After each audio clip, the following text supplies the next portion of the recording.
السلام عليكم ورحمة الله وبركاته. هنعمل النهاردة منقذتنا كلنا صينية البطاطس. معايا كده بصلة وقرنفل، بدخله في البصلة في حبات البصلة، وعندي حبهان ورق لورا مطحون. المية بتاعتي بتسخن على النار وبحط فيها الحاجات بتاعتي دي. بعدين الفرخة بتاعتي غسلها كويس ونقعها بمية بملح وخل، وبحطها في المية بتاعتي. نيجي بقى البطاطس اللي انا هعملها. ان شاء الله انا مش هعمل بطاطس كتير عشان الصيام، والواحد ما بياكلش كتير واحنا بنعمل كل يوم اكل. فانا هعمل بس على عدد حبات الاسره وعدد افراد الاسره بتاعتي، اعرف كل واحد عارف مقدار اكل اسرته قد ايه، عشان مفيش حاجه تفيت ونهدر في الطعام. ميبقاش حاجه يرميها حرام، الواحد بيستحرم. فانا عندي 4 بطاطسات حلوين كبار ما شاء الله، و2 جزرتين بس. طبعا معايا بصلايه بقشرهم كويس بالمقشرة عشان هي بتشيل القشر البسيط من البطاطساية عشان ما هدرش كتير. وكذلك الجزر بقشره. بعد كده ببتدي ان انا اقطعهم، طبعا غسلاهم واغسلهم تاني بعد ما اقشرهم اكيد.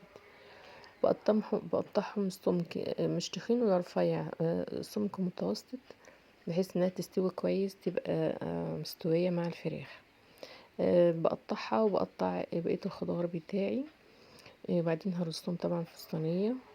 الاول بصل ممكن اقطعها على البلانشة بتاعتي، او اقطعها بايدي كده، انا عايزاها ترانشات مش عايزاها مقطع صغير يعني حلقات. بعد كده بضيف عندي التوابل بتاعتي، كمون وملح وفلفل وبصل وتوم باودر، بهارات. انت عايزه تحطي شطه حطي، تمام. انا عندي الفراخ وانا بقطعها دبابيس لوحديها والجزء التاني لوحديها، لان عندي في اولادي بيحبوا الدبابيس وفي بيحب الجزء اللي هو الكبير بتاع الورك. يعني عندنا وراك النهارده مش فراخ.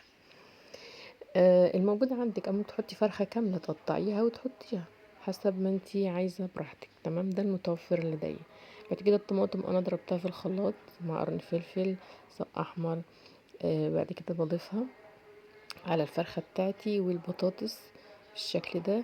وبحط، نسيت اقولكم ان بحط مع البطاطس قبل ما احط الفراخ معلقتين زيت او سمنه، وبقلبهم على بعض.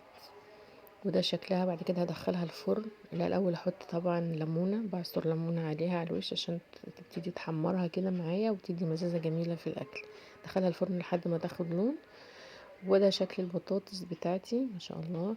بقدمها بقى مع رز بالشعريه، مع سلطه، مع اي حاجه بتحبيها، رز ابيض بالهنا والشفا.